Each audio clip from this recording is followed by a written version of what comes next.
Tonight, you are stepping away from the famous creatures of the wizarding world. Not dragons soaring above castles, not hippogriffs bowing in moonlit paddocks, not even the dementors that haunt the edges of every wizard's nightmare. Instead, you are following a quieter trail into forgotten corners of magical history, into the brief entries and half-finished notes that J.K. Rowling scattered across her world.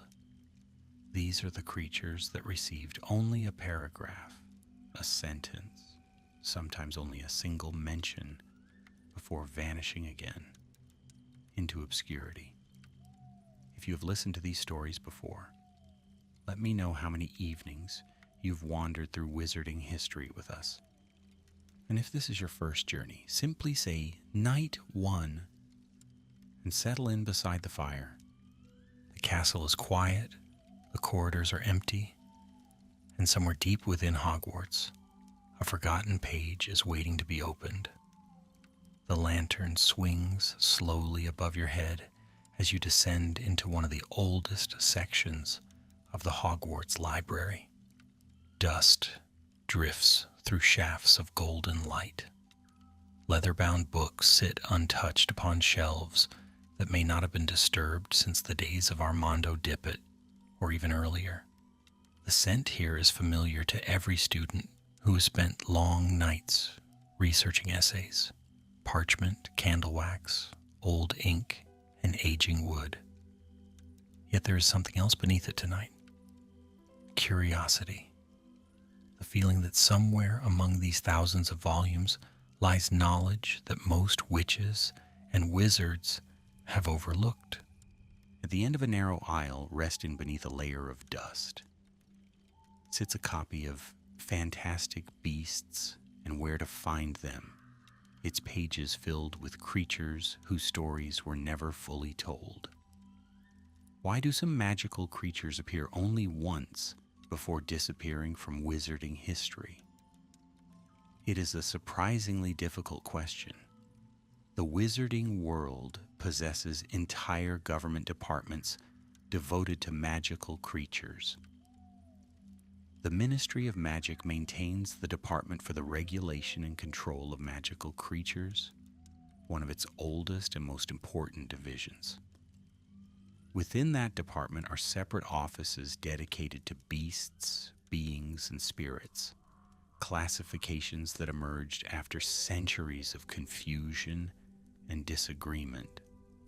Wizards have spent generations cataloging dragons, trolls, unicorns, kelpies, acromantulas, and hundreds of other species.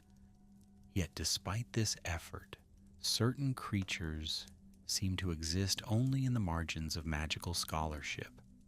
Their entries are brief, their histories are incomplete, their appearances are rare enough that even educated wizards know almost nothing about them. Part of the answer lies in a law created more than 3 centuries before Harry Potter was born. In 1689, the International Confederation of Wizards established the International Statute of Secrecy. The magical world withdrew from Muggle society and entered a period of unprecedented concealment. Entire communities vanished from public view. Creatures that once wandered openly through forests, mountains, lakes, and coastlines were suddenly hidden alongside the wizards themselves.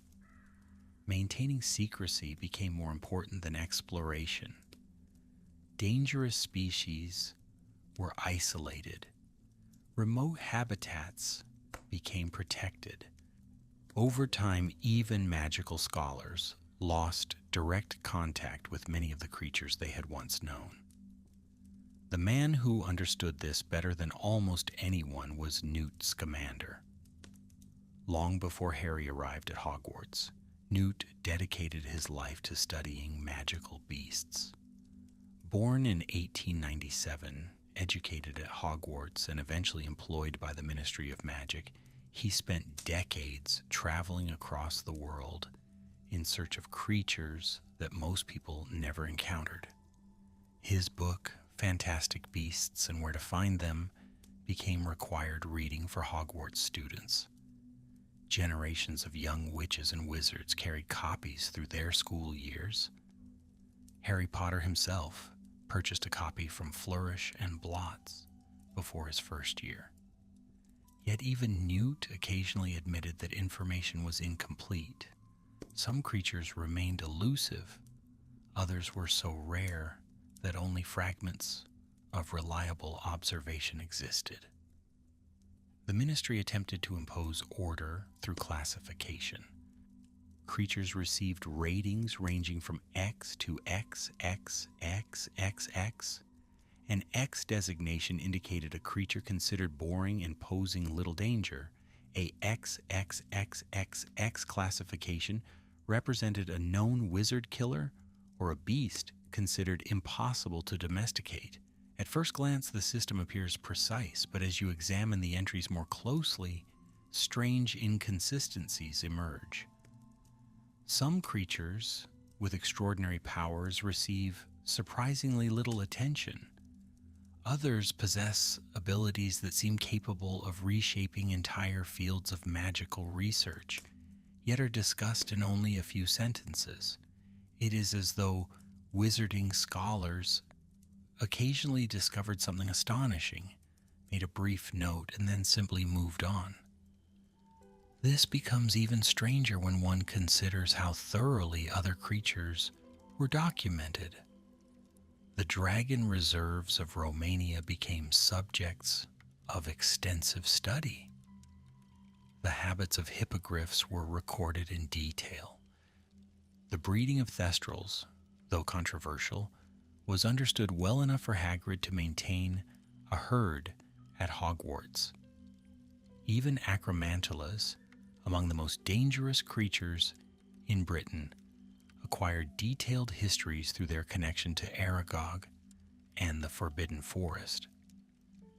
Yet elsewhere in Newt's book are entries describing creatures with impossible talents, beings that blur the line between animal and magical phenomenon. Many of them receive less than a page. Some readers have suggested a simple explanation. Magical scholars, like Muggle scholars, are not always drawn toward the most mysterious subjects. They often study what is practical. Dragon blood has 12 known uses because researchers spent years examining it. Unicorn hair became one of the 3 supreme wand cores because wand makers such as Garrick Ollivander understood its value. Potion ingredients received attention because they could be harvested and utilized. A creature that simply existed in a remote valley, performing strange acts without obvious application, might attract curiosity but not sustained research. Knowledge follows usefulness as often as wonder. Another possibility emerges from the culture of the magical world itself. Wizards are not always rational observers. Throughout the Harry Potter series, superstition repeatedly influences behavior. Cornelius Fudge refuses to accept Voldemort's return, despite overwhelming evidence. Entire communities believe predictions that later prove false. Divination remains popular despite its notoriously unreliable reputation. The magical world contains brilliant minds, but it also contains old fears and inherited assumptions. If a creature developed a reputation as cursed, dangerous, or unlucky, many people would simply avoid it. Few volunteers would journey into remote marshes or moonlit clearings to gather better information. As the lantern continues its slow journey through the library, you begin to notice a pattern. The strangest creatures often exist at the edge of visibility. They emerge only under specific conditions. They inhabit isolated environments. They reveal themselves for brief moments before disappearing again. In some cases, Entire generations might pass without a confirmed sighting. The result is a magical bestiary filled with blank spaces. Facts survive, details vanish, the creature remains, but the story fades. And among all those forgotten stories, one of the most peculiar belongs to a creature that appears only beneath the full moon. Why would a magical animal gather beneath moonlight to perform a silent dance? The mooncalf is not a creature most Hogwarts students spend much time discussing. It lacks the grandeur of dragons and the menace of basilisks. Yet Newt Scamander's description is remarkable. A mooncalf spends nearly its entire life hidden underground. Only during the full moon does it emerge from its burrow. When moonlight fills a clearing, groups of mooncalves gather together and begin to dance. Their movements create intricate patterns upon the ground. To an observer watching from a distance, the scene appears almost ritualistic. The creature itself looks unlike almost anything else in the wizarding world. Mooncalves possess smooth gray bodies and enormous pale eyes positioned high upon their heads.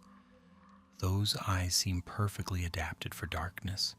Their appearance is awkward and almost fragile, giving little indication that they possess any special significance. Yet wizarding farmers value them greatly. According to Newt's writings, mooncalf droppings are an exceptionally powerful fertilizer. When scattered across magical fields, they encourage plants to grow with unusual vigor. What seems at first to be an insignificant creature quietly influences magical agriculture across Britain and beyond. Years later, audiences would briefly glimpse mooncalves inside Newt Scamander's enchanted suitcase and Fantastic Beasts and Where to Find Them. The film presents them exactly as Newt described decades earlier. They emerge under moonlight, they gather together, they dance. It is a faithful adaptation of one of the stranger entries in his work, yet the mystery remains unsolved. The books never explain why the dance exists. No magical purpose is confirmed. No mating ritual is identified. No spell effect is described. The mooncalves simply dance beneath the moon while generations of wizards watch from a distance and wonder. Why would an entire species emerge only once each month if survival were its primary concern? The question becomes more intriguing the longer you sit beside Newt Scamander's account.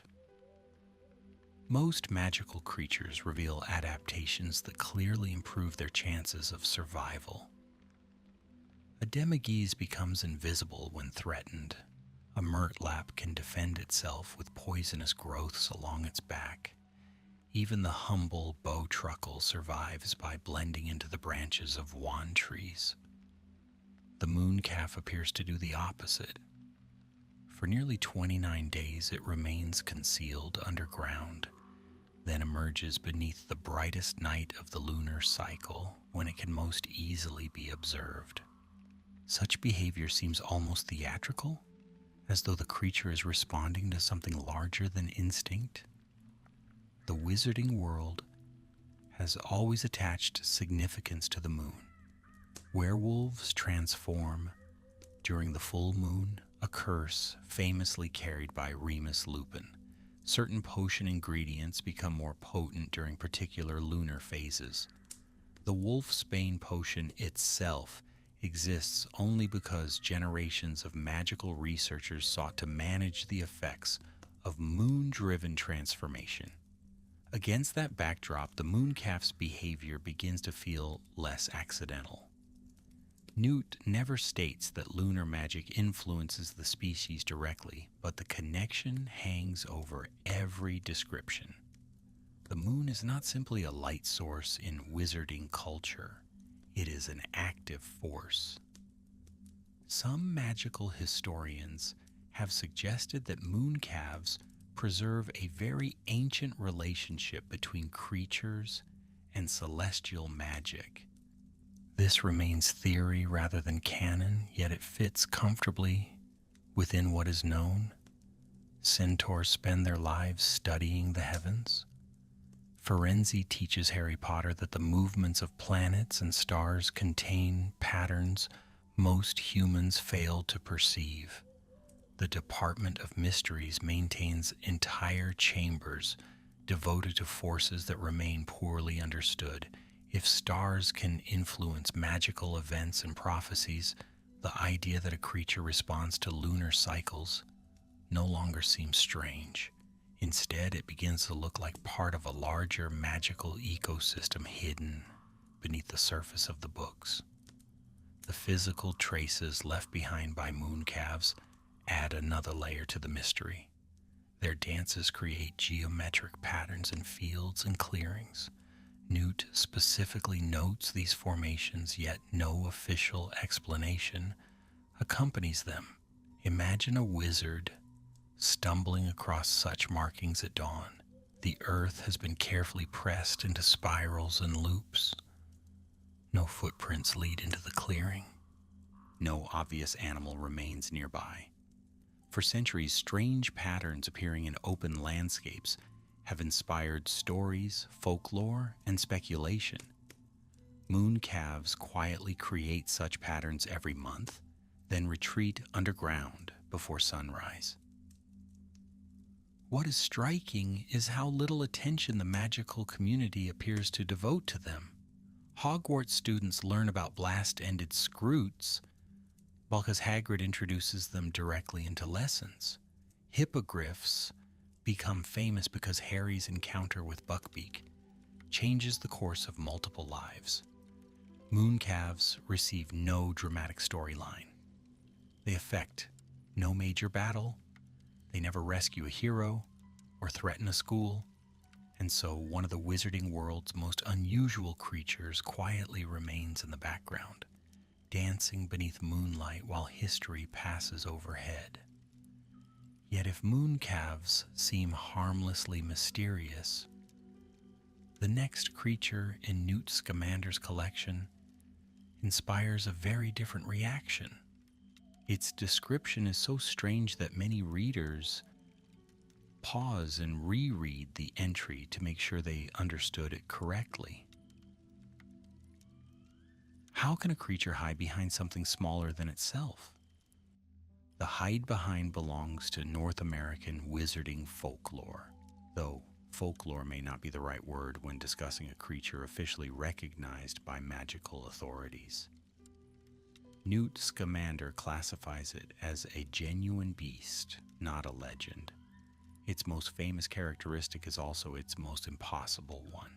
The hide behind can conceal itself behind any object, regardless of relative size. A tree might hide it, a fence post might hide it.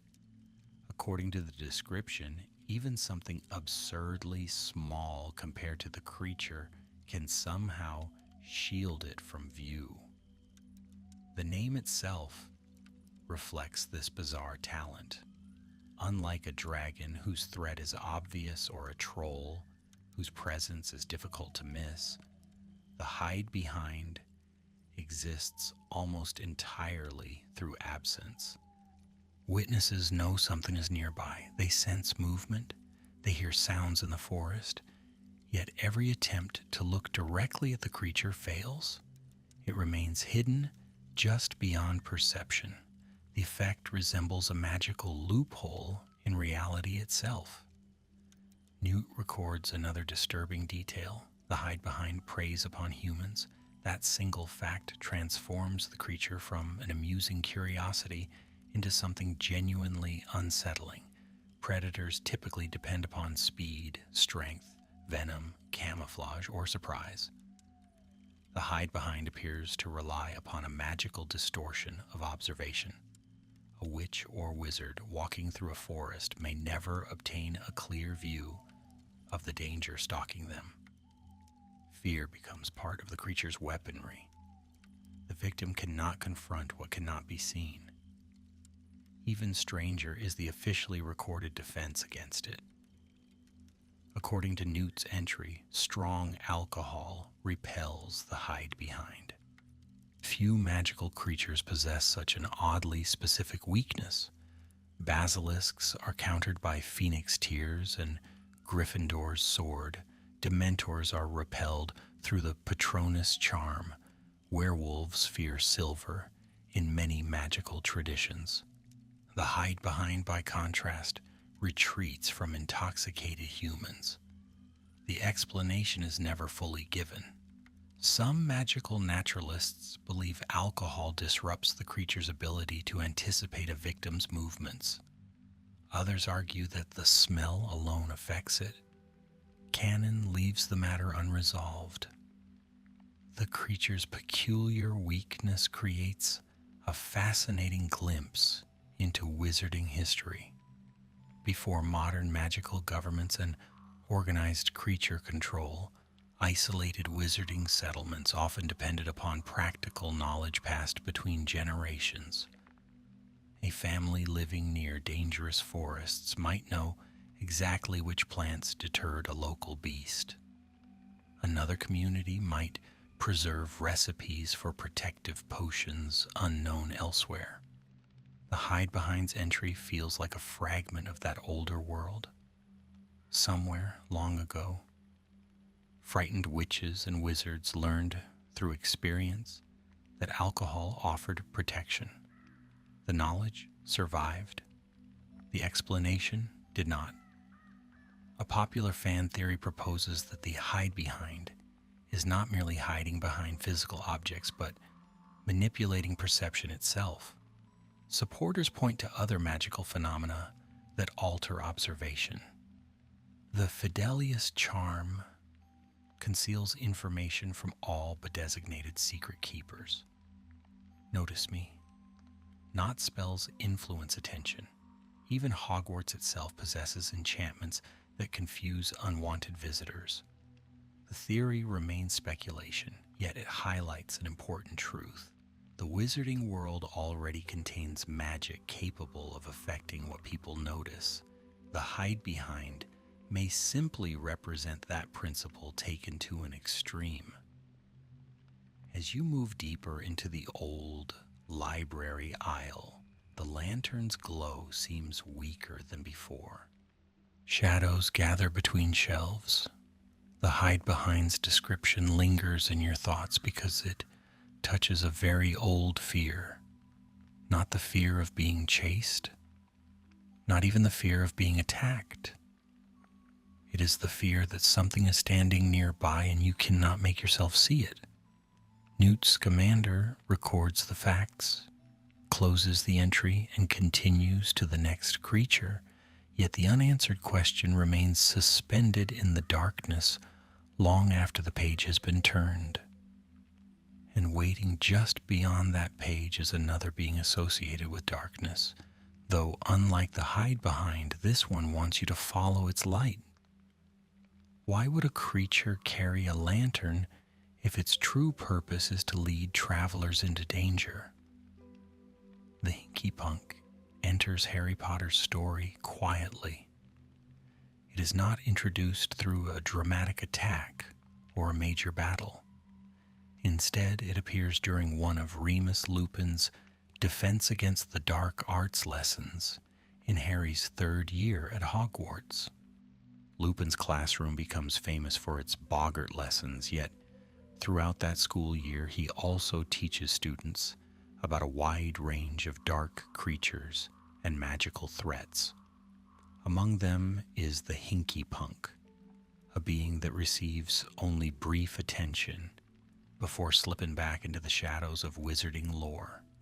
Even so, the few facts that Rowling provides create one of the most haunting images in the entire bestiary. The Hinky Punk is described as a one-legged creature with the appearance of wispy blue-gray smoke. It carries a lantern. At first glance, the image seems almost comforting. Travelers lost in darkness naturally move toward light. Across both magical and muggle folklore, A lantern often represents safety, guidance, or rescue. The hinky punk reverses that expectation. Its light is not an invitation to safety, but a lure. Those who follow it into swamps and marshes risk becoming lost or trapped in dangerous terrain.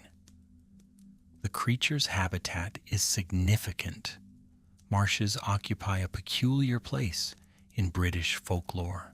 Long before Hogwarts existed, tales emerged of strange lights appearing over bogs and wetlands. Muggles spoke of will-o'-the-wisps, mysterious flames that drifted through the darkness beyond safe paths. Rowling's Hinky Punk clearly draws inspiration from these traditions. Yet she transforms folklore into zoology. In the wizarding world, the wandering light is not merely an unexplained phenomenon, it is a living creature with its own place in magical classification. The danger posed by a hinky punk is subtle compared with many other magical threats. A dragon attacks openly. An acromantula ambushes prey with overwhelming force. The hinky punk operates through deception. It does not need claws capable of shredding armor or venom powerful enough to kill instantly. It merely encourages a victim to make the wrong decision.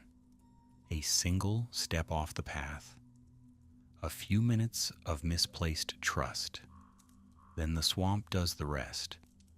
In that sense, the creature resembles many of the most dangerous forces in Rowling's world, where temptation and misdirection often prove more powerful than brute strength.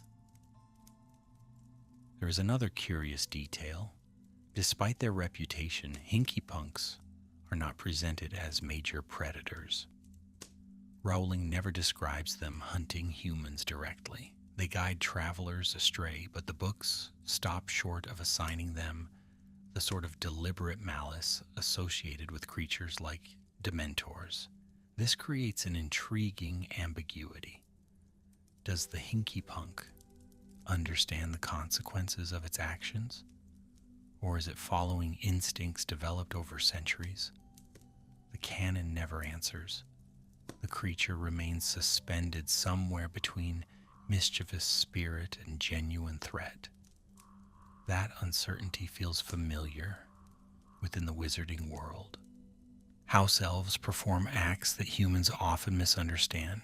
Centaurs view events through entirely different philosophical frameworks. Even goblins interpret ownership and history differently than wizards. Again and again, Rowling presents beings whose motives cannot be measured entirely by human standards. The hinky punk may belong to that tradition. Its lantern appears cruel to a lost traveler, yet the creature itself may not perceive the situation in the same way at all. As the lantern in the library flickers across ancient pages, it becomes difficult not to notice the irony. You are following a light through darkness while listening to a story about creatures whose lights cannot be trusted. The image captures something essential about magical creatures, rarely explored in the main novels. They do not always fit neatly into categories of good or evil. Many simply exist according to rules that humans struggle to understand. And among those misunderstood creatures, few suffered a greater misunderstanding than the bird waiting several pages later in Newt Scamander's book. How did an entire magical society convince itself that a harmless bird predicted death? The augury possesses one of the most unfortunate reputations in magical history. Newt Scamander describes it as a thin, mournful-looking bird covered in blackish-green feathers. Its appearance alone encourages superstition. An augury often resembles a bedraggled vulture after a storm. It prefers thorny bushes and dense vegetation. During periods of dry weather, it remains hidden and silent. None of these traits seem particularly alarming. Yet for centuries, wizards regarded the creature with deep fear. The source of that fear was its cry. The augury's call is described as low, haunting, and deeply unsettling. Generations of witches and wizards believed that hearing the sound foretold imminent death. Families feared it. Travelers avoided places where auguries nested. The bird acquired nicknames such as the Irish phoenix, though unlike a phoenix, it became associated not with renewal but with doom. Entire legends developed around the belief that its cry announced approaching tragedy. What makes the story remarkable is that the belief turned out to be wrong. Newt Scamander records that wizarding naturalists eventually discovered the truth. The augury was not predicting death at all. It was predicting rain. Whenever storms approached, the bird began to sing. The correlation between its cry and later misfortune emerged because difficult weather often preceded accidents, illness, and hardship. Over time, people connected the wrong events. The augury became feared, not because it caused disaster, but because humans misunderstood what it was observing. This revelation transforms the creature into something surprisingly modern. It demonstrates a principle that appears repeatedly throughout the Harry Potter universe. Wizards possess immense magical power, yet they remain vulnerable to the same cognitive mistakes that affect everyone else. They misinterpret evidence. They jump to conclusions.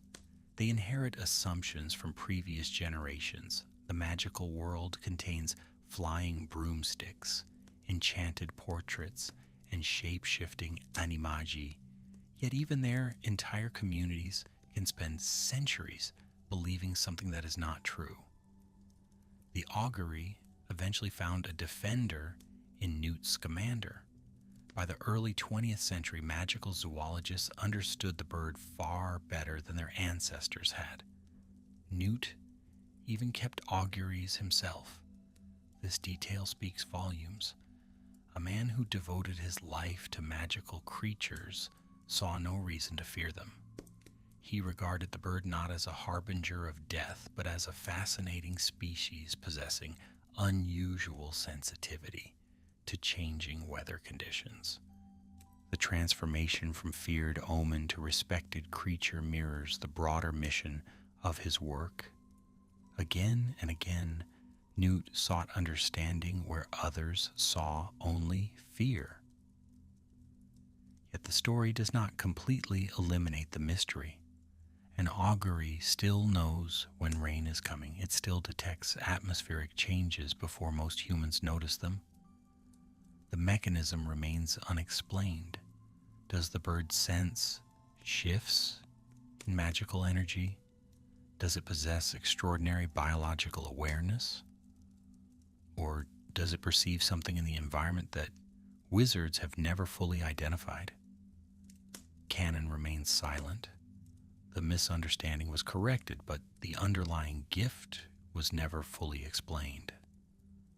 As you turn another brittle page, the augury's mournful cry seems to echo faintly through the distant corridors of imagination.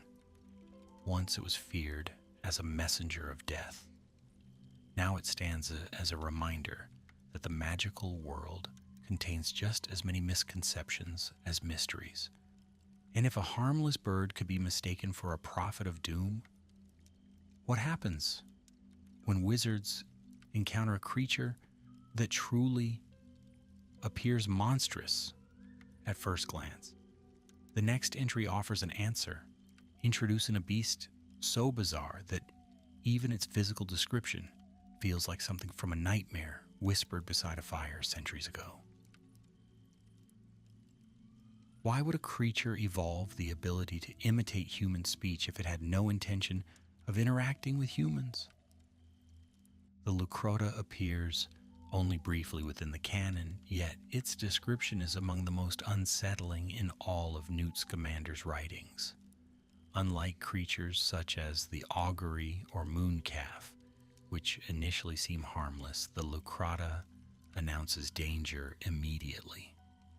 Newt describes it as a large beast resembling a giant stag. Though the resemblance ends there, its mouth stretches unnaturally from ear to ear. Instead of ordinary teeth, it possesses a continuous ridge of bone so hard that almost nothing can break it. The image feels wrong from the moment it appears on the page, as though nature itself has been twisted into a shape it never intended to take. The creature's most remarkable ability is not its strength, but its voice. According to Newt, a Lucrata can perfectly imitate human speech, not merely mimic sounds like a parrot, not reproduce a few phrases. It can replicate a human voice with extraordinary accuracy. The implications are disturbing. Most predators depend on stealth or speed. The Lucrata possesses a tool that allows it to manipulate trust itself. A voice calling from the darkness carries a very different weight than an unseen movement among trees. The canon does not describe detailed encounters between humans and Lucratas, which only deepens the mystery. One naturally wonders how magical researchers discovered the creature's talent in the first place. Somewhere in wizarding history, someone heard a familiar voice where no familiar person should have been. Perhaps a traveler heard a companion calling from beyond a ridge. Perhaps a witch in a forest followed what sounded like a cry for help. The facts are not recorded, only the ability remains documented, preserved in a few lines of text that hint at stories now lost. The Lucrota belongs to a long tradition of creatures that exploit perception rather than overpowering victims directly. The hide-behind hides beyond observation. The hinky-punk manipulates trust in a guiding light. The Lucrota turns the human voice itself into a weapon. There is something particularly eerie about this pattern. Again and again, the strangest creatures in Rowling's world do not simply attack the body. They interfere with the mind's interpretation of reality. They create uncertainty, hesitation, and confusion before physical danger ever arrives. Some readers have noted similarities between the Lucrata and creatures from ancient European folklore. Throughout history, stories emerged of spirits that called travelers by name, mimicked loved ones, or lured people away from safety. Rowling often drew inspiration from mythology when constructing her magical ecosystem, yet she rarely copied folklore directly. Instead, she transformed legends into biological creatures with classifications, habitats, and observable traits. The Lucrata feels like one of the clearest examples of that approach. An old nightmare becomes a species entry in a textbook. There is also a fascinating contrast between the Lucrata and magical beings capable of genuine speech. Centaurs speak, goblins speak, house elves speak. In those cases, language functions as communication between intelligent societies. The Lucrata's imitation appears fundamentally different. It possesses the sound of speech without necessarily sharing its purpose. The distinction creates an uncomfortable question. How much of human interaction depends not on words themselves, but on trust in the speaker behind them? The library seems quieter now. The further you move from familiar creatures, the more alien the magical world becomes. Dragons and unicorns fit comfortably within fantasy. A beast that perfectly copies a human voice while lurking beyond sight belongs to a different category altogether. It feels older, stranger, less concerned with adventure than with unease. And yet even the Lucrota is not the most extraordinary creature hidden in Newt Scamander's pages. How does a species survive extinction when the wizarding world believes it is already gone? The Graphorn occupies a curious place in magical history. Most Hogwarts students knew almost nothing about the creature during Harry Potter's years at school. It never appeared in Care of Magical Creatures lessons. It played no role in the rise of Voldemort. Its name surfaced only briefly within magical literature. Yet Newt Scamander's description reveals a beast of remarkable resilience and power, one that once roamed the mountainous regions of Europe in far greater numbers than modern wizards realized. A Graphorn possesses purple-gray skin tougher than dragon hide in many respects. Newt notes that its hide repels most spells, a rare and valuable characteristic. 2 long golden horns curve from its head. These horns became prized ingredients in potion making and magical craftsmanship. Throughout wizarding history, such valuable materials often placed enormous pressure upon magical species. Unicorns faced similar threats because of the value attached to their hair, blood, and horn. The Graphorn appears to have suffered from the same problem. By the 20th century, magical scholars commonly regarded the species as nearly extinct. Newt's own writings reflect this concern. Encounters became increasingly rare. Mountain habitats remained difficult to access. Human expansion affected wilderness regions across Europe. Piece by piece, the creature seemed to retreat from the world. Yet, unlike many species believed lost, the Graphorn possessed advantages that few predators or hunters could overcome. Its magical resistance made it extraordinarily difficult to capture. Its physical strength allowed it to defend itself against threats that would destroy lesser creatures. The creature's temperament also contributed to its reputation. Graphorns are not gentle herbivores wandering passively through alpine meadows. They are fiercely territorial. Historical accounts describe them attacking intruders who entered their domain. This aggression likely discouraged research. It is easy to study creatures that tolerate observation. It is considerably harder to gather data on an animal capable of charging down a mountain slope while shrugging off spells. The result is a paradox. The Graphorn became rare, partly because so few people could safely investigate it.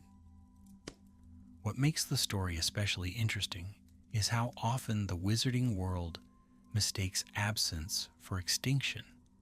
Magical creatures occupy hidden valleys, enchanted forests, underwater ecosystems, and isolated mountain ranges.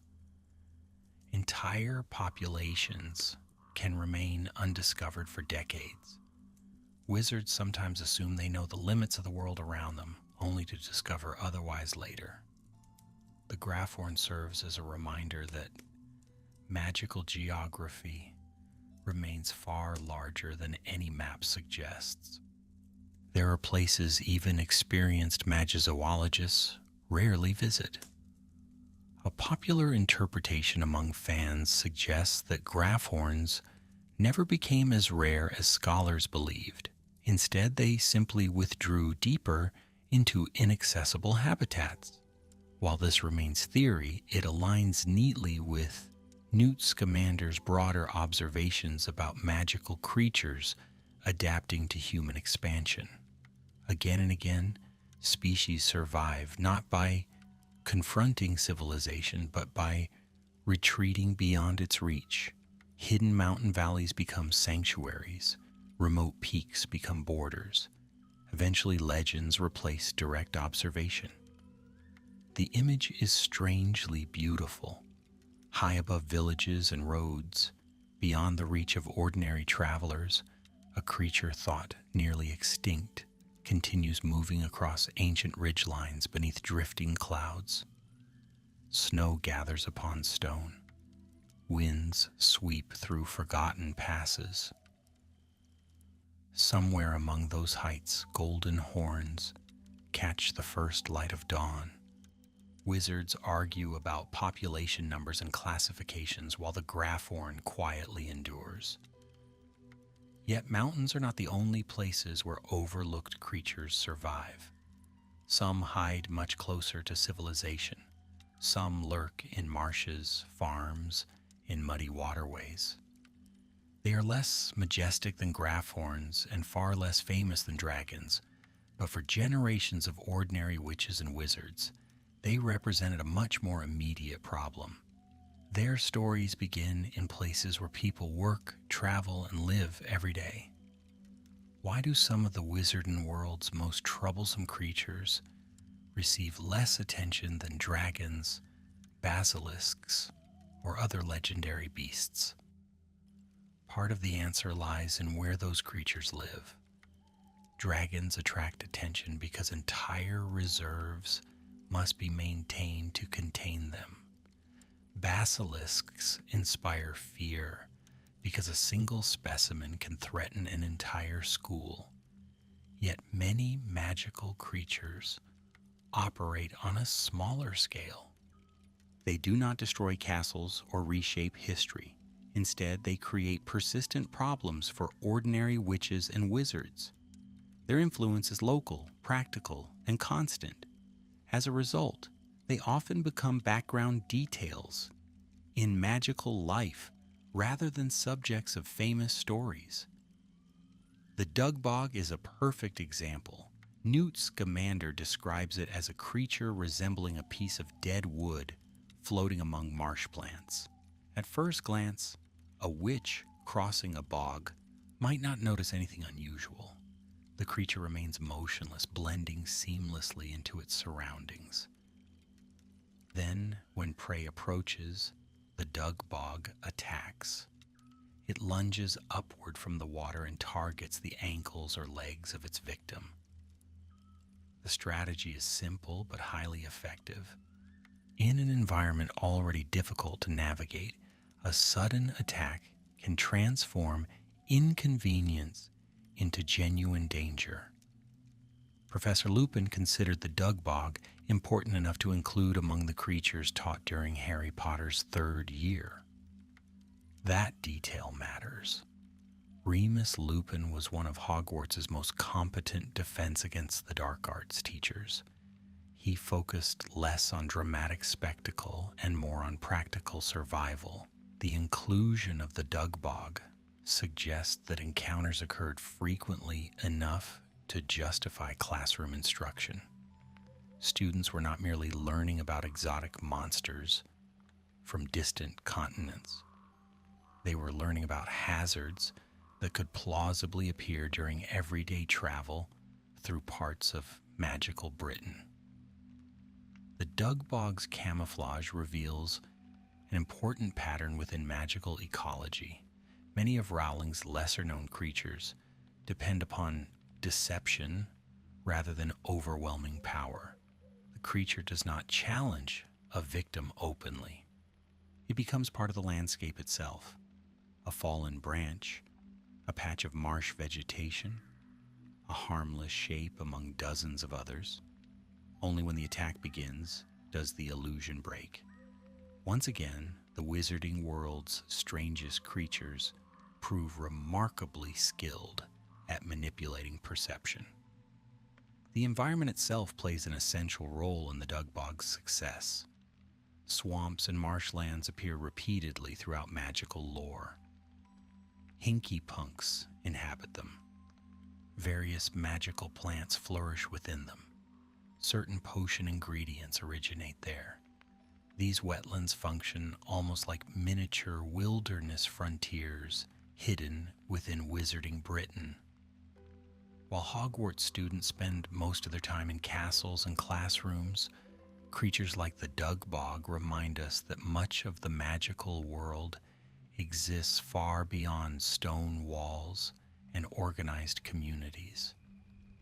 If the Dug Bog represents a threat hidden in wild landscapes, the Nogtail represents something even more unsettling. It does not wait in remote bogs or forgotten marshes. It comes directly into human settlements. The Nogtail originates from Eastern Europe and appears deceptively harmless. Newt describes it as resembling a stunted piglet with unusually long legs, thick black eyes, and a short tail. Nothing about that description immediately suggests danger. A farmer encountering such a creature might assume it was simply an unusually ugly animal. That assumption would be a mistake. The Nogtail possesses a reputation as one of the most troublesome pests in the magical world. Unlike predators that attack directly, the Nogtail specializes in sabotage. It infiltrates farms and begins causing misfortune. Livestock become unhealthy, crops fail unexpectedly, tools break, productivity declines. The creature spreads disruption without necessarily revealing its presence. In many ways, it resembles a magical parasite affecting the prosperity of entire communities. Wizards may spend weeks attempting to identify the source of their problems before realizing a Nogtail has settled nearby. The methods used to remove a Nogtail reveal how seriously magical farmers regarded the threat. According to Newt Scamander, the creature can be expelled only if a purebred dog chases it from the property. This oddly specific solution reflects a recurring feature of magical creature lore. Certain species possess vulnerabilities that seem arbitrary until one remembers how much wizarding knowledge developed through generations of observation. Somewhere in history, countless failed solutions likely preceded the discovery of the correct one. The information survived because it worked. What makes the Nogtail especially fascinating is its connection to ordinary wizarding life. Hogwarts students encounter magical adventure regularly, but most witches and wizards do not spend their days battling dark lords or exploring ancient chambers. They operate shops, manage farms, raise families, maintain businesses. For those people, a Nogtail could represent a far greater practical concern than an acromantula living hundreds of miles away. The creature's obscurity in the books may actually reflect the perspective of the story rather than its true importance. As you continue through Newt's forgotten pages, a different picture of the wizarding world begins to emerge. The famous creatures dominate headlines and school lessons. Beneath them exists another layer of magical life populated by pests, scavengers, and elusive species that rarely influence grand historical events. Yet they shape daily existence in countless small ways. They damage harvests, frighten travelers, and alter routines. Their stories are quieter, but no less revealing. And among the creatures that blur the line between ordinary animal and magical marvel, few are more intriguing than a silver-furred being whose abilities seem to touch the future itself. How can a creature avoid danger before the danger has actually arrived? The Demigees first entered public consciousness for many readers through Newt Scamander's adventures in New York during the events of Fantastic Beasts and Where to Find Them. One of the escaped creatures from Newt's enchanted suitcase was a Demigees named Dougal. Audiences watched as the silver-haired creature disappeared from sight, slipping invisibly through crowded streets and buildings. Yet the films only hinted at the true strangeness of the species, the books reveal an ability far more remarkable than simple invisibility. A demi-guise is covered in long, silky silver hair and possesses large, sorrowful eyes. Its appearance evokes both gentleness and intelligence. Unlike many dangerous magical creatures, it shows little inclination toward aggression. Nevertheless, capturing one is extraordinarily difficult. The reason lies in a rare magical talent. Newt explains that the demi-guise possesses limited precognitive abilities. In simple terms, it can anticipate events before they occur. It does not know everything. It cannot foresee all possible futures, but it can often detect approaching threats moments before they happen. This ability transforms the creature's famous invisibility into something much more interesting. A wizard attempting to catch a demi-guise is not merely confronting an animal capable of vanishing. The creature often knows the attempt is coming before the wizard acts. By the time a hand reaches toward it, the demi-guise has already reacted. By the time a trap is triggered, the creature has already moved. Its survival strategy depends upon foresight as much as concealment. Few magical adaptations are as elegant. The implications extend far beyond biology. Throughout the Harry Potter series, glimpses of the future remain rare and unpredictable. Prophecies emerge through seers such as Sybil Trelawney. The Hall of Prophecy in the Department of Mysteries stores predictions of enormous significance. Yet most forms of future knowledge remain fragmentary. The demi-guise represents one of the few naturally occurring creatures that routinely experiences a version of precognition. It carries within itself an ability that many wizards spend lifetimes attempting to understand. The silver hair of a demi-guise became valuable for another reason. According to magical lore, demi-guise hair could be woven into invisibility cloaks. Not the unique deathly hallow possessed by Harry Potter, whose power remained permanent and extraordinary, but ordinary invisibility cloaks used throughout the wizarding world. The connection feels fitting. A creature capable of disappearing contributes material used to create magical concealment. Yet even here, the deeper mystery remains unresolved. Does the demi-guise become invisible because it sees danger coming? Or does its perception of future possibilities somehow enable the invisibility itself? The library has grown very quiet now. Dust settles upon ancient bindings. The lantern's glow reflects softly from silver lettering stamped onto forgotten spines. Somewhere beyond the next shelf waits another collection of creatures even more obscure than the demi-guise. Many readers pass their entries without a second glance. Yet together they reveal just how much of the magical world remains unexplored, even within the pages of its most famous books. How much of the wizarding world remains unknown simply because nobody bothered to keep looking? It is an uncomfortable question for a society that prides itself on magical knowledge. Hogwarts has existed for roughly 1,000 years.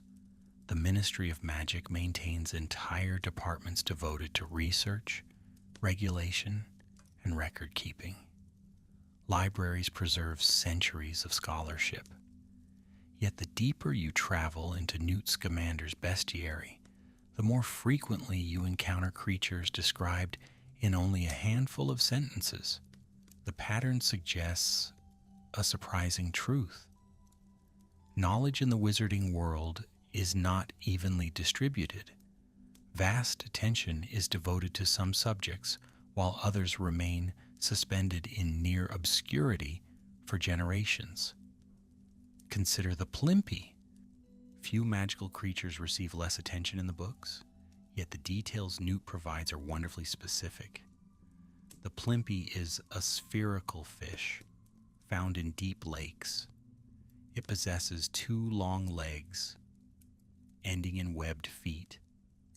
Unlike many aquatic creatures, it is not dangerous. In fact, merpeople generally regard Plimpies as pests rather than threats. The image is delightfully strange. Somewhere beneath the surface of magical lakes, round fish wander awkwardly on elongated legs while merfolk communities go about their daily lives. The existence of the Plimpy quietly expands the world around Hogwarts. Readers often associate the lake with the giant squid, the merpeople village encountered during the Tri-Wizard tournament, and the Grindylows that Harry encounters beneath the water during the second task. Yet Newt's entry reminds us that those famous inhabitants represent only a fraction of the ecosystem. Countless smaller species occupy the same environment. They reproduce, migrate, compete, and adapt entirely outside the focus of the main narrative. The magical world remains alive even when no protagonist is watching.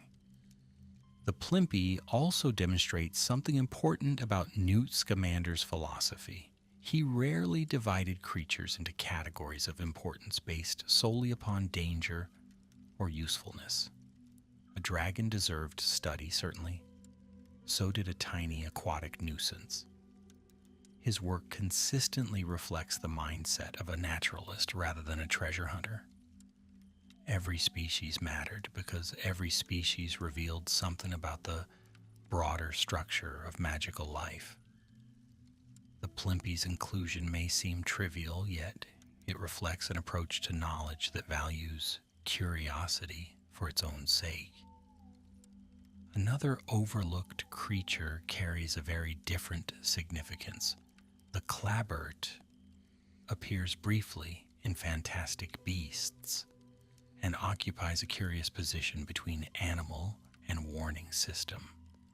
Newt describes it as a creature resembling a cross between a monkey and a frog. Most notably, it possesses a pustule in the center of its forehead that flashes scarlet whenever danger approaches. In earlier centuries, this ability created an unexpected problem for wizarding communities. Clabberts living near human settlements would react to approaching muggles, effectively alerting everyone nearby. The consequence was serious enough to attract governmental attention. Before the Statute of Secrecy transformed wizarding society in 1689, Clabberts often served as natural alarms. Their warning signals allowed magical communities to prepare for visitors. After secrecy became paramount, however, the situation grew more complicated. Wizards could not risk creatures revealing their presence too easily. The Clabbert, therefore, occupies a fascinating intersection between magical zoology and political history. Its biological behavior became entangled with one of the most significant legal transformations in wizarding civilization. This tiny detail illustrates how magical creatures frequently influenced history in ways rarely discussed by modern wizards. Battles and famous leaders dominate textbooks, yet practical realities matter just as much. How were settlements protected? How were warnings communicated? Which creatures helped or hindered daily life? The Clabbert reminds us that magical society evolved alongside the creatures inhabiting the same world. Neither existed in isolation.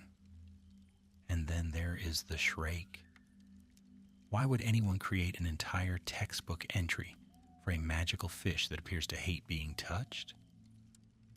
The Shrake is one of Newt Scamander's briefest entries, Yet it possesses a wonderfully peculiar characteristic. This fully aquatic fish is covered in sharp spines.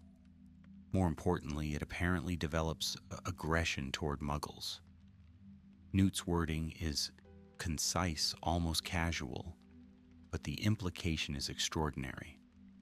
Most magical creatures display predictable behavior based upon hunger, territory, or self-defense. The Shrake appears to possess an unusually specific dislike. The fish inhabits the Atlantic Ocean, where it spends its existence largely unnoticed by wizarding society. Unlike dragons, it does not threaten villages. Unlike Grindylows, it does not feature prominently in magical education, yet its inclusion reinforces a recurring theme. The magical world extends far beyond Britain. Vast ecosystems exist beneath oceans, across continents, and within environments rarely visited by ordinary witches and wizards. Every now and then, Newt opens a small window into those forgotten regions before moving on. One begins to appreciate how selective the Harry Potter narrative necessarily is. Harry's adventures expose readers to a particular slice of magical reality. Hogwarts, Hogsmeade, the Ministry, Diagon Alley, and a handful of international locations become familiar. Beyond those settings stretches an enormous world populated by creatures that never intersect directly with Voldemort's rise or Harry's journey. The Shrake exists there, quietly swimming through dark Atlantic waters, while history unfolds elsewhere. As the lantern's glow drifts across another shelf, the realization grows stronger. Many magical creatures are not mysterious because they are hidden. They are mysterious because nobody has dedicated enough time to understanding them. The information exists, the entries exist, the creatures exist. What is missing is attention. Yet among all the overlooked beings in Newt Scamander's collection, one category stands apart.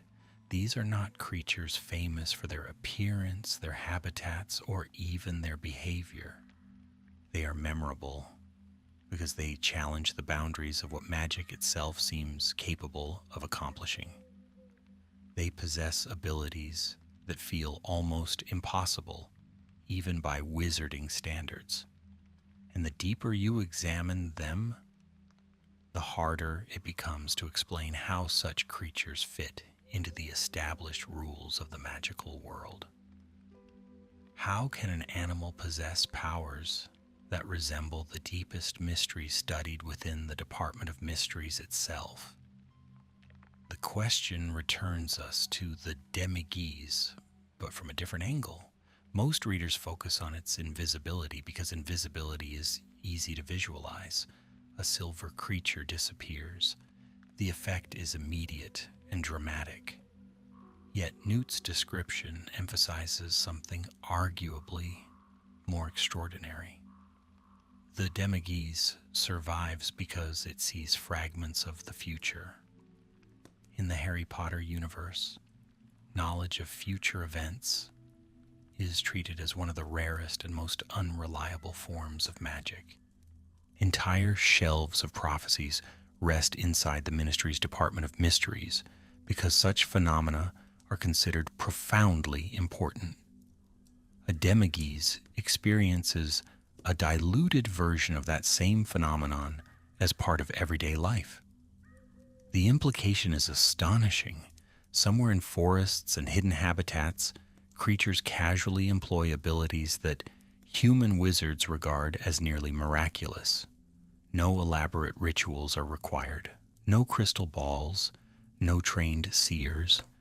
The creature simply perceives approaching events and reacts accordingly. If a wizard possessed that level of reliability, researchers would likely spend years attempting to understand the mechanism. When a demi-guise does it, the ability becomes another line in a textbook entry. This pattern appears repeatedly throughout magical zoology. Creatures often embody powers that resemble advanced magical disciplines. Phoenixes heal with tears and travel through magical combustion. Thestrals possess connections to death and perception. Demiguses touch the edges of precognition. The more closely one examines magical creatures, the more difficult it becomes to maintain a strict separation between animal life and magical theory. The creatures themselves may represent living expressions of forces that wizards only partially understand. And hidden among those expressions are some of the strangest mysteries of all, waiting quietly at the edge of the known world. Why do magical creatures so often seem to understand forces that wizards themselves barely comprehend? The question becomes difficult to ignore once you begin looking for examples. Wizards dedicate centuries to studying life, death, time, prophecy, memory, and concealment. Entire branches of magical scholarship emerge around these subjects. Yet again and again, magical creatures display natural abilities connected to the same mysteries. Phoenixes recover from death through rebirth. Thestrals perceive realities invisible to most humans. Demiguses anticipate future events. The creatures do not appear to study these forces. They simply exist alongside them. In some respects, magical beasts resemble living shortcuts to truths that human researchers still struggle to explain. This perspective sheds new light on Newt Scamander himself. Throughout both the Harry Potter books and Fantastic Beasts stories, Newt consistently treats magical creatures with unusual respect. He rarely speaks of them as primitive animals. Instead, he approaches them as participants in a larger magical ecosystem. His enchanted suitcase reflects that philosophy perfectly. Inside exists an entire collection of carefully maintained habitats designed around the needs of individual species. The goal is not domination, it is understanding. Newt spends much of his life listening to creatures that other wizards overlook. That approach contrasts sharply with many attitudes found elsewhere in wizarding society. The ministry often focuses upon classification and regulation. Dangerous creatures receive restrictions, habitats are monitored, threats are managed. Such efforts are necessary, yet they can also encourage a simplified view of magical life. A creature becomes a rating on a scale, a file in an office, a category within a textbook. Newt's work repeatedly reminds readers that every classification conceals a far more complicated reality. Behind each ministry rating lies an entire evolutionary history, a network of behaviors, and a relationship with the magical world that may stretch back thousands of years. Even the familiar 5-level classification system illustrates this tension. A creature labeled XXXXX is considered exceptionally dangerous, while a creature labeled X attracts little concern. Yet danger and significance are not the same thing. A mooncalf poses almost no threat to humans, yet its lunar behavior remains largely unexplained. A demiguise is relatively peaceful, yet possesses abilities touching the edges of prophecy. The Clabbert helped shape interactions between magical and non-magical communities. The system measures risk effectively. It does not necessarily measure wonder. As the pages continue turning, another realization emerges. Many of the creatures receiving the least attention are also the ones least connected to conflict. Dragons appear because they create crises. Basilisks become famous because they kill. Acromantulas dominate memories because they terrify. The quieter species rarely force themselves into history. They continue their lives beyond the spotlight. In a world shaped by dramatic events, obscurity often becomes the price of peaceful existence. What happens to magical creatures that never become important to famous stories? The answer is surprisingly beautiful. They continue living. Somewhere in the forests of Europe, mooncalves still emerge beneath full moons. Somewhere in marshlands, dug bogs still wait among reeds and muddy water. Clapboards still inhabit tropical regions far from Hogwarts. Deep beneath lake surfaces, plimpies continue irritating merfolk communities that most readers never meet. Their lives unfold independently of Harry Potter, Voldemort, Albus Dumbledore, or any of the figures who dominate wizarding history. The realization gives the world an unusual sense of depth. It feels inhabited rather than constructed. Rowling occasionally reinforces this impression through small details scattered across the books. During the Triwizard Tournament in Harry's 4th year, readers glimpse merpeople communities beneath the Black Lake. During Care of Magical Creatures lessons, Hagrid introduces species that rarely affect the central plot. The Forbidden Forest contains entire populations existing beyond human control. Even the giant squid spends years inhabiting Hogwarts Lake without becoming the focus of a major storyline. The magical world constantly hints at unseen lives operating beyond the edges of the narrative. This technique mirrors the experience of real natural history. Human beings know only a fraction of the species inhabiting Earth's oceans, forests, and remote landscapes. Entire ecosystems function without attracting widespread attention. New discoveries occur regularly. Rowling's magical creatures create a similar sensation. The wizarding world feels larger because it contains gaps. Not every mystery receives an answer. Not every creature receives a chapter. The blank spaces become part of the illusion. One can see this clearly when comparing magical creatures to magical objects. Powerful artifacts often receive extensive histories. The Elder Wand carries centuries of recorded ownership.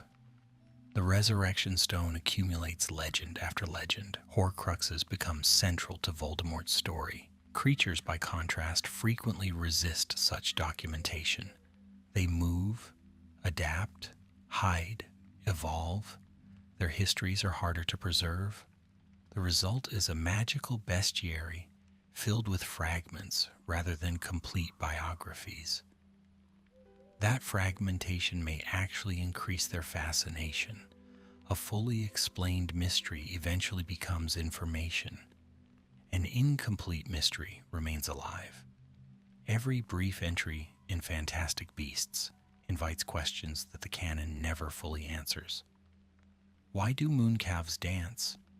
How exactly does a hide behind conceal itself? What mechanism allows a demigeese to perceive future events? Rowling provides enough information to spark curiosity while leaving room for imagination. The creatures linger in memory precisely because they remain partially unexplained. And nowhere is that sense of unfinished knowledge stronger than at the very edges of the magical map. How many magical creatures remain undocumented simply because no wizard has encountered them recently? Newt Scamander's work implicitly raises this possibility again and again. His book is not presented as a final catalog of every magical species in existence. It is a survey compiled through observation, research, and travel. The very existence of such a project suggests incompleteness. New species can be discovered, existing populations can vanish from known habitats, behaviors can be misunderstood. Magical zoology remains a living field rather than a finished discipline. The history of wizarding exploration supports this idea. Newt traveled extensively across multiple continents. Dragon reserves exist in Romania. Thunderbird traditions originate in North America. African magical communities maintain relationships with creatures unfamiliar to many European wizards. The world described by Rowling contains enormous geographical diversity. It would be surprising if every magical species had already been documented perfectly. The gaps in knowledge seem almost inevitable. This uncertainty creates an intriguing contrast with the confidence often displayed by magical institutions. Ministries issue classifications. Textbooks present information authoritatively. Scholars publish conclusions. Yet beneath those structures lies a wilderness that resists complete understanding. Forests remain unexplored. Oceans remain vast. Mountains conceal hidden valleys. The magical world, despite all its achievements, remains surrounded by mystery. As the lantern continues deeper into the library, its light catches dust drifting through still air. The shelves around you seem endless now.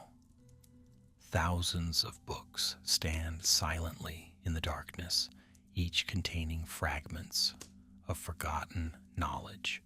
Somewhere among them are creatures known only through a few surviving observations. Somewhere beyond them are creatures no one has recorded at all. The boundary between known and unknown feels thinner than ever. And among the strangest truths revealed by these forgotten entries is this: the wizarding world may be far less understood than its inhabitants like to believe. If the wizarding world contains so many unexplained creatures, why do most witches and wizards behave as though they already understand it? Part of the answer lies in familiarity. Human beings, magical or otherwise, quickly become accustomed to wonders. A Hogwarts student arriving for the first time stares in amazement at moving staircases, floating candles, enchanted suits of armor, and talking portraits. By 7th year, many of those same sights barely earn a glance. The extraordinary becomes ordinary through repetition. The same process affects magical creatures. A ministry official who spends decades processing creature reports may eventually see classifications and paperwork where Newt Scamander saw mysteries. This tendency appears repeatedly throughout the Harry Potter series. Arthur Weasley remains fascinated by Muggle inventions that other wizards dismiss. Luna Lovegood asks questions many people consider absurd, occasionally noticing possibilities others ignore. Even Albus Dumbledore, one of the greatest wizards in history, often encourages curiosity over certainty. Again and again, Rowling associates wisdom not with possessing every answer, but with recognizing how much remains unknown. The forgotten creatures of fantastic beasts fit naturally into that theme. The mooncalf illustrates this perfectly. Officially, wizards know what it looks like where it lives, and that its droppings function as excellent fertilizer. Yet the central mystery remains unresolved. Why does it dance? The behavior is not hidden. It occurs regularly beneath every full moon. Generations of observers have watched it happen, and still no definitive explanation exists. Sometimes knowledge accumulates around a mystery without ever reaching its center. The same principle applies to the demi-geese. Wizards learned how to use its hair. They documented its appearance. They recognized its precognitive abilities. Yet the mechanism underlying those abilities remains unclear. Imagine discovering a creature capable of perceiving fragments of the future and then simply accepting that fact as another entry in a textbook. The response feels remarkably human. Once a phenomenon becomes familiar, people often stop asking deeper questions about it. Even the augury tells a similar story. For centuries, magical society confidently believed the bird predicted death. The belief was wrong. Only sustained observation revealed the truth. What other assumptions might still be waiting for correction? The question quietly hangs over Newt's entire work. Every creature represents not only a body of knowledge, but also the possibility of misunderstanding. The bestiary becomes a record of discovery and error at the same time. As you move further along the shelf, another pattern emerges. Many of the strangest creatures share one trait above all others. They challenge the limits of categories. Why do so many magical creatures seem to exist halfway between animal spirit and living spell? Consider the hinky punk. Its appearance resembles drifting smoke more than flesh and blood. The creature carries a lantern and lures travelers into danger, behaving almost like a supernatural manifestation from folklore. Yet the ministry classifies it as a beast. It occupies the same broad category as creatures with bones, organs, and biological life cycles. The classification feels straightforward until one pauses to imagine what hinky punk actually is. The certainty begins to fade. The hide behind creates a similar problem. If it can truly remain hidden behind objects regardless of relative size, then its abilities appear to violate ordinary spatial logic. Wizards accept this fact because it exists within an official creature entry. Yet from another perspective, the hide behind behaves less like an animal and more like a magical anomaly given physical form. It blurs the distinction between creature and enchantment. The same observation applies to several of Newt's most obscure entries. This ambiguity extends beyond individual species. The entire history of magical classification is filled with disagreements. In the Harry Potter universe, defining the difference between beast and being proved so difficult that multiple attempts failed. Centaurs resisted classification. Merpeople occupied an uncertain position. Goblins challenged assumptions. Intelligence alone could not solve the problem. The magical world contains entities that refuse to fit neatly into categories designed by human administrators. One begins to understand why Newt Scamander approached creatures differently than many officials. Classification has practical value, but understanding requires something more flexible. The mooncalf is not merely a fertilizer producer. The demi-guise is not merely a source of invisibility cloak hair. The augury is not merely a weather predictor. Each creature represents a unique expression of magic interacting with life. Reducing them entirely to functions risks missing what makes them extraordinary. There is a quiet lesson hidden here. The wizarding world often appears highly organized. Ministries issue decrees. Schools establish curricula. Textbooks define terms. Yet beneath those structures lies a reality far stranger than any system can fully capture. Magical creatures embody that strangeness. They continue behaving according to rules that humans only partially understand. Their existence serves as a reminder that mystery survives even in a world devoted to cataloging wonders. As the lantern light softens, the library begins to feel less like a collection of books and more like a collection of unanswered questions. Every shelf contains fragments of stories. Every entry hints at possibilities beyond its few recorded lines. The deeper you travel into these forgotten pages, the clearer it becomes that the omissions are as important as the information itself. Perhaps that is why these creatures remain so memorable despite their brief appearances. Why do readers remember creatures that barely appear at all?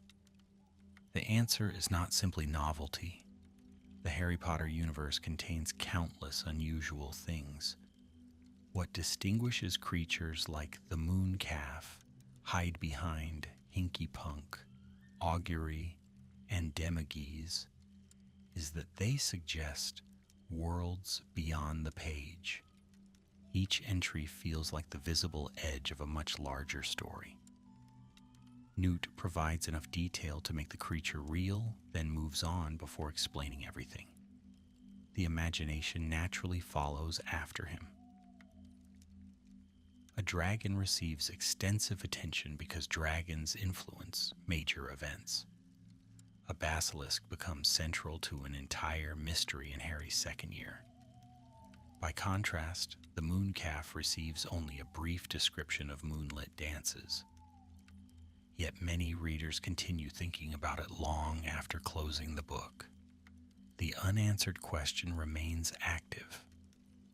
The mind keeps returning to the image of silent creatures emerging beneath a full moon to trace patterns across the earth.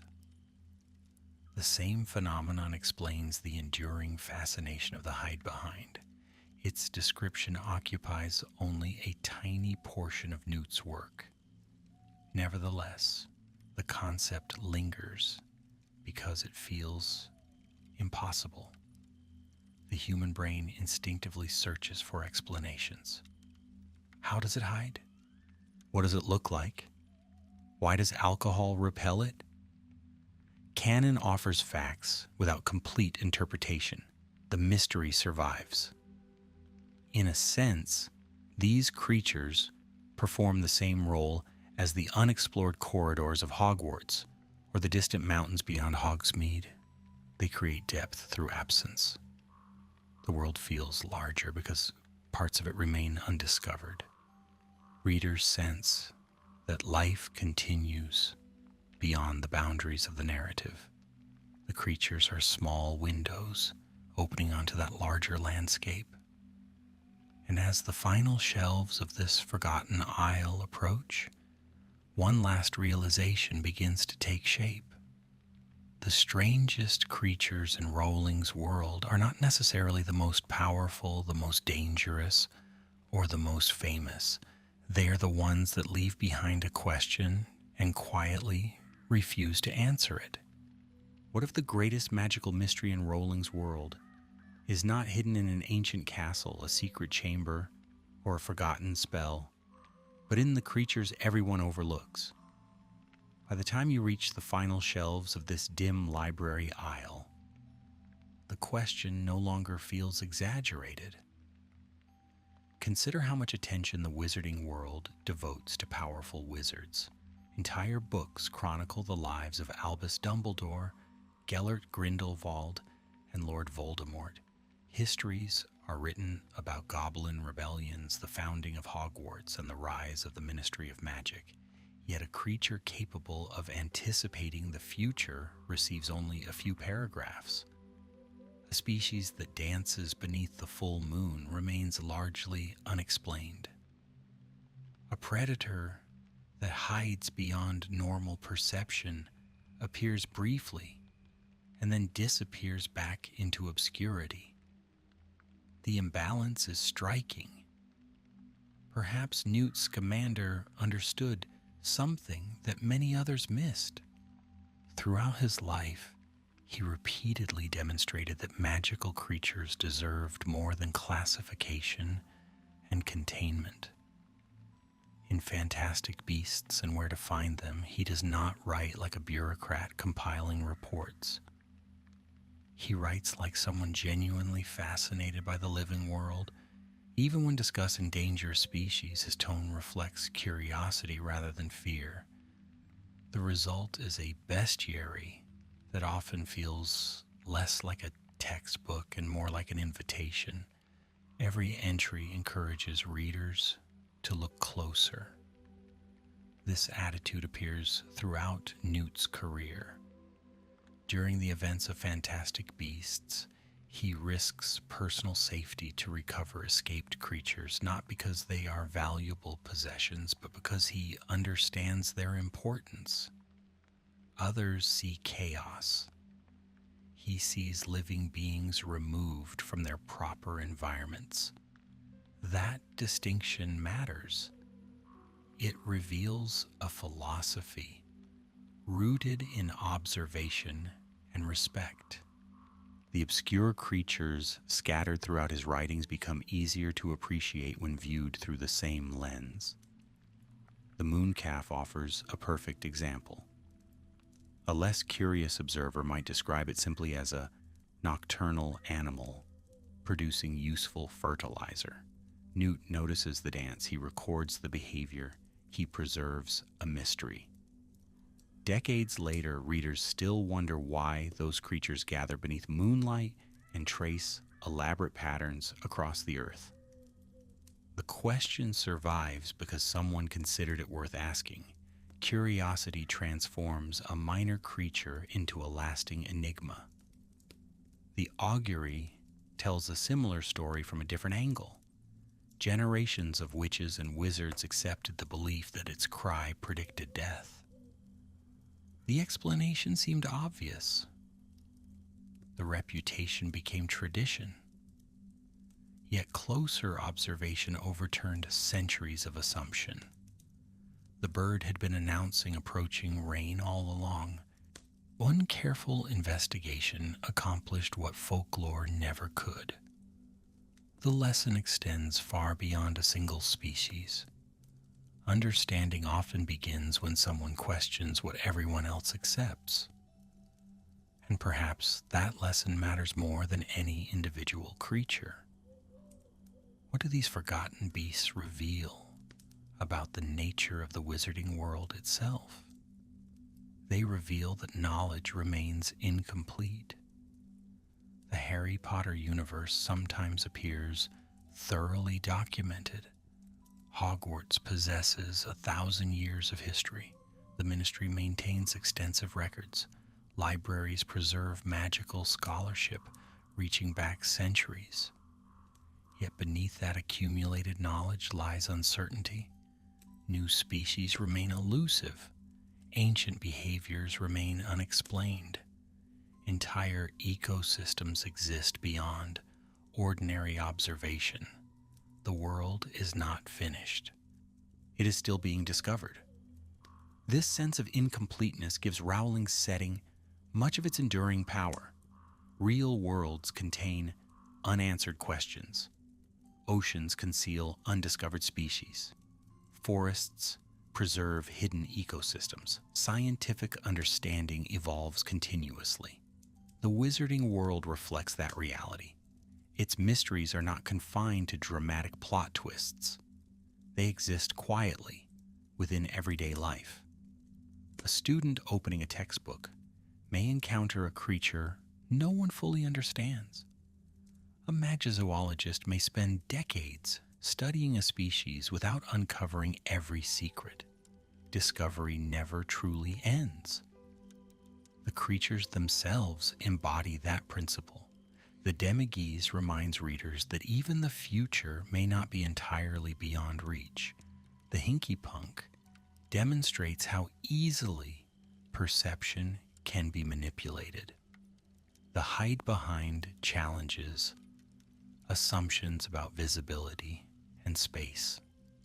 The Clabbert reveals unexpected connections between magical creatures and historical events. The Plimpy quietly inhabits underwater environments most wizards will never visit. Each species contributes a small piece to a much larger picture. Together they suggest a magical world overflowing with hidden complexity.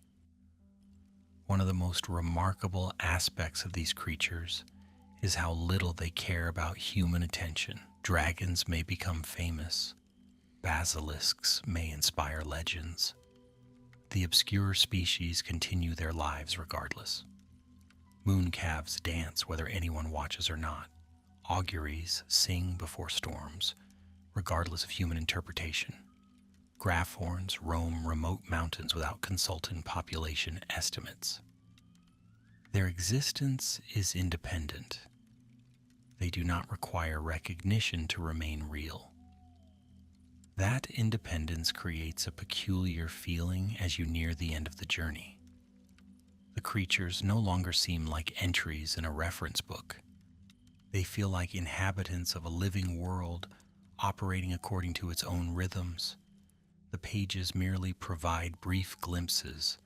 Behind every description lies an ongoing story. Most of those stories remain unwritten. The lantern's light has grown faint now. Dust drifts lazily through the still air.